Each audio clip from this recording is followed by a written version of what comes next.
Hi, today we are into the fourth lecture about the personality development course. We mean that the health and fitness is one of the most important aspect of a good personality. Now when we talk about health, it is not only the physical health but also the complete holistic health, which would include the physical health as well as mental well-being and also the social well-being.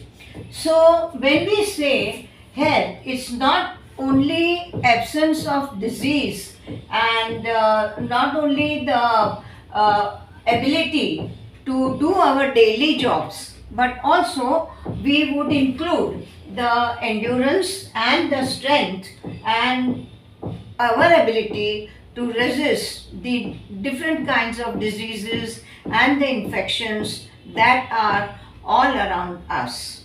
We have to have also the resistance against the infections that are going on all around us, and especially in the city life we meet so many different kinds of people. We travel by so many different kinds of vehicles, and we need to take care of ourselves. Now when we are having the low kinds of endurance and low kind of ability to resist the infections, then in that case we are falling sick very often, and that goes against our fitness. So fitness is not only building the muscles and the ability to bear the weight and all that, but fitness means that we have also the ability to bear the stress and fight against the infections, and also we need to be active all the time. I mean, whatever is expected from us in the offices today, we are expected to work for minimum 8 to 9 hours, and sometimes it goes beyond also to 9 hours, 10 hours, and people do carry home the work that cannot be completed in the offices, and they need to complete the work even at home. So we need to have that kind of a physical ability to bear all this extra work and extra stress that goes on our body. Health related, there are 5 components, and that all of them contribute to our physical well-being. So first one, we have to take care of our body composition. We need to take the BMI, which would mean body mass index. How much of our body is actually the protein oriented, the fat oriented, how much of it is the water content. All this you get the proper evaluation of your body's real composition when you take the BMI.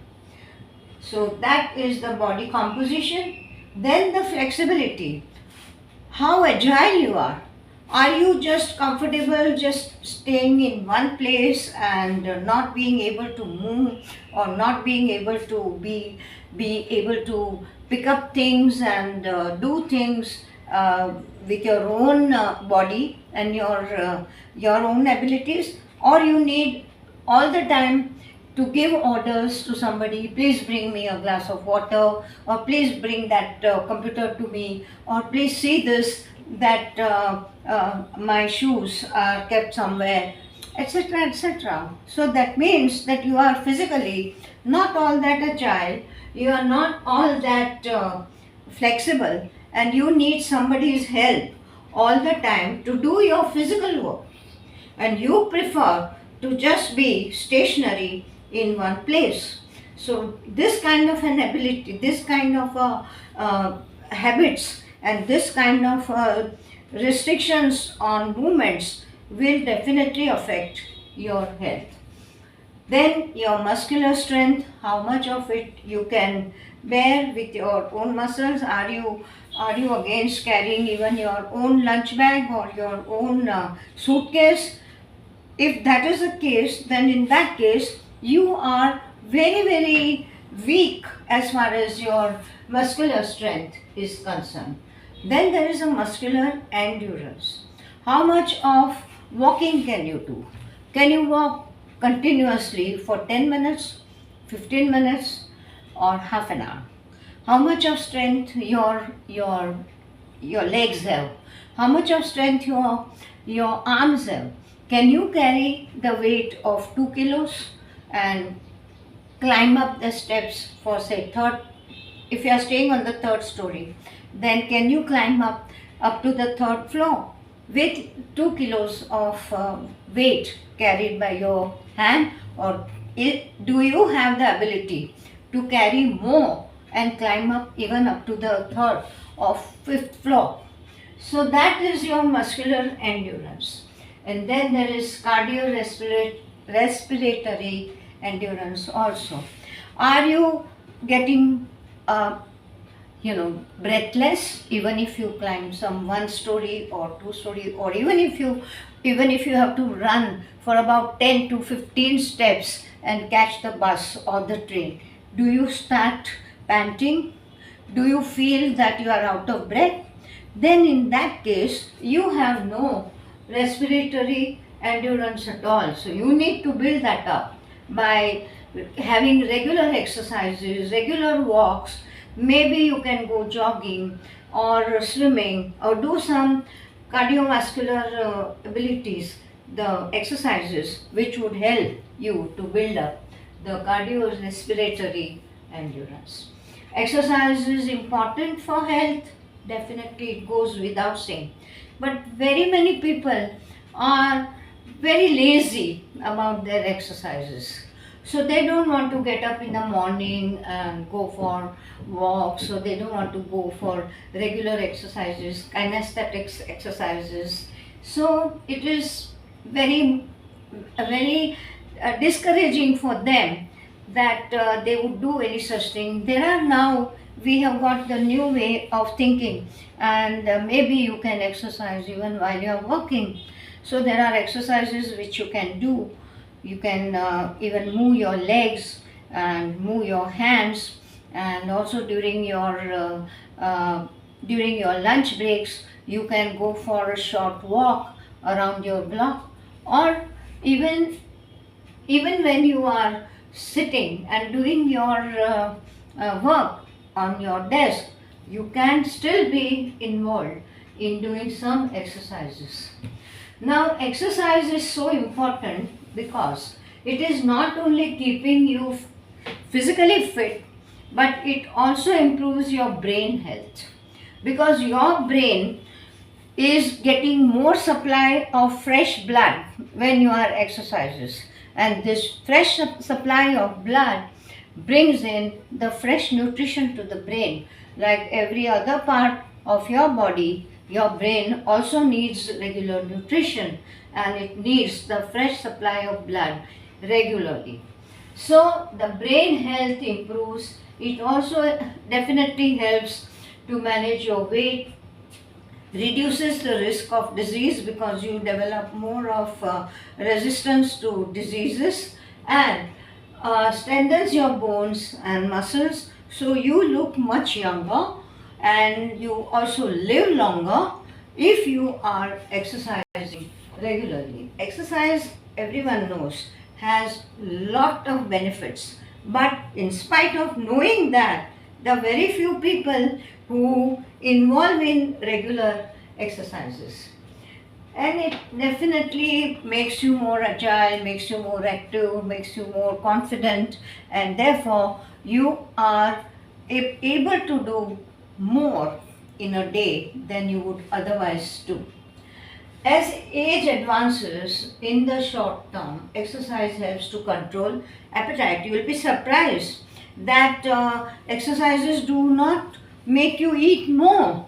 Actually, it helps you to control your intake of food, because your muscles are all able to contract and expand as per your desire and as per your activity, and therefore it actually helps you to control your appetite.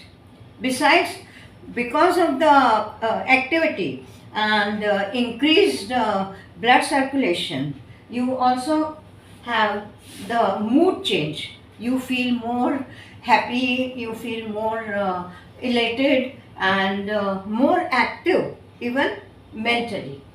So it improves, of course, the sleep pattern also is changed, and you feel you get good sleep because you are also you have given enough work to your body, and now the body is ready to get that relaxation.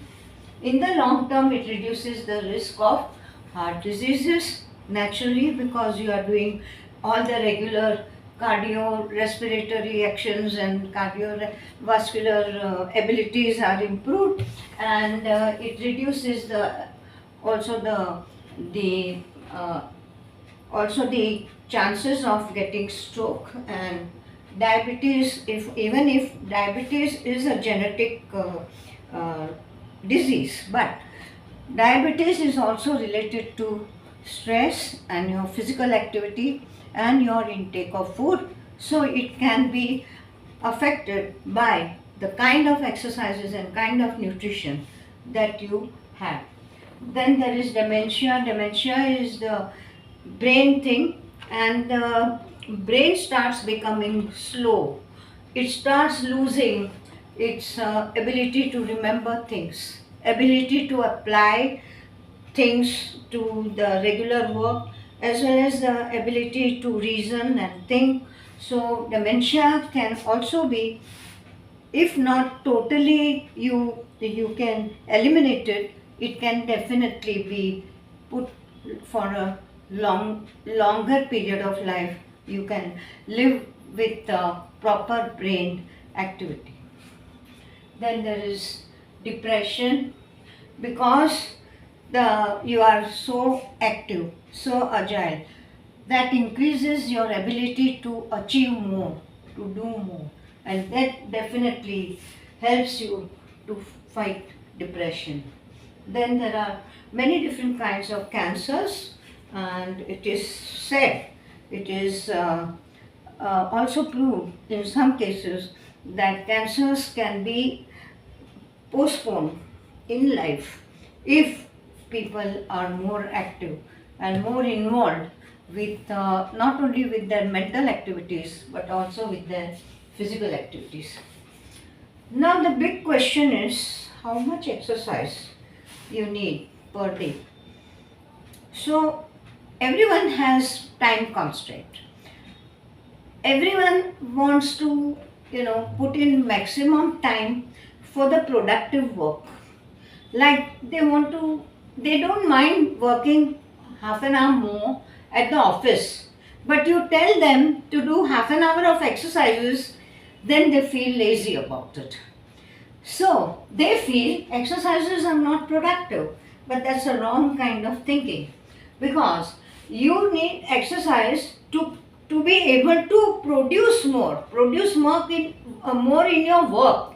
In your work life also improves because of the exercises. So, as a general goal, aim at about 30 minutes of moderate physical activity every day. So that's not very difficult. You are able to find time even while you are working, as I also mentioned earlier. Even during your lunch hour, your lunch break, you may finish your lunch in about 15, 20 or 25 minutes, and rest of the time you can go and go a block, go around your block, or maybe you can go down the steps and come up the steps. And this kind of activity also is a part of your regular exercise. So you can do that. You can even get off 2 bus stops before your actual destination and walk up those two bus stops to add to your regular exercise routine. Where you walk and how you walk is not that very important. It's not very important to always be dressed in a proper track suit and then go for jogging and early morning only. How can I exercise in the daytime? It's nothing like that. Exercise can be a part of your regular life and it can be incorporated in your day to day activities. I've seen people that those who are staying at, say, about in multi-storied building, and they are staying above 20th floor or 25th floor, the lift takes time to come up, about a minute or so. They are not wasting that 1 minute. They are exercising in front of the lift door. They are holding the the wall and they are just keep on moving their legs. So this is also part of exercise. It does not matter whether you've done it for 3 minutes or you've done it for 30 minutes. Any amount of exercises is beneficial to your body. So if you want to lose weight, exercise is the best way to lose your weight and keep off lost weight. That is by diet, because exercise alone cannot keep the weight off. It can take off the weight, but then to keep it in that new weight consistently, you need to diet also or meet specific fitness goal. You may need to exercise more. So if you need to lose your weight and if you need to keep off the weight, and also if you have any other fitness goal, like you want to take part in the new sports events that are coming up in your son's school or in your college, then in that case you need to buck up and you have to make yourself more fit. In that case you need to do more of planned exercises. You may need to exercise more. Cutting down on sitting time is important too. Why not exercise while you are watching TV?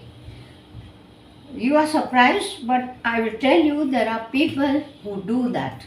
You see, and they are the people who are very successful because then they are multitasking and they are using their time to the maximum benefit. You see, so exercising cannot be taken lightly. You have to take it seriously, which is a very important part of your life, and also it adds tremendously to your personality. So don't neglect it and take it seriously. Thank you.